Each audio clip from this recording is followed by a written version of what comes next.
ومن الناس من يعجبك قوله في الحياة الدنيا ويشهد الله على ما في قلبه وهو ألد الخصام وإذا تولى سعى في الأرض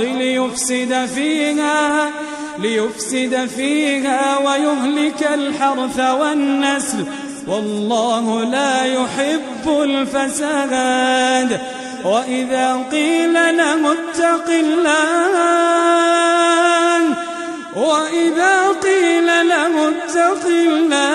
أخذته العزة بالإثم فحسبه جهنم ولبئس المهاد.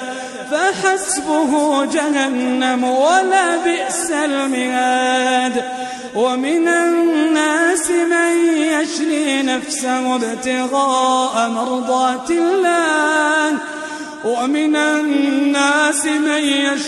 نفسه ابتغاء مرضات الله والله رؤوف بالعباد.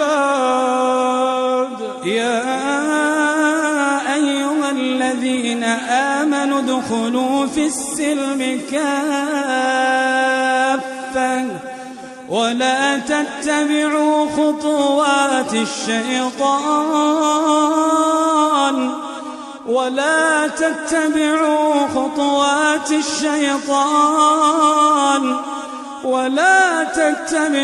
خطوات الشيطان إنه لكم عدو مبين. يا أيها الذين آمنوا ادخلوا في السلم كافة ولا تتبعوا خطوات الشيطان إنه لكم عدو مبين.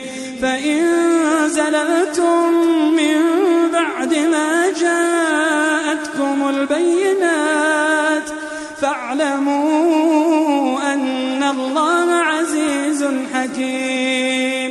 هل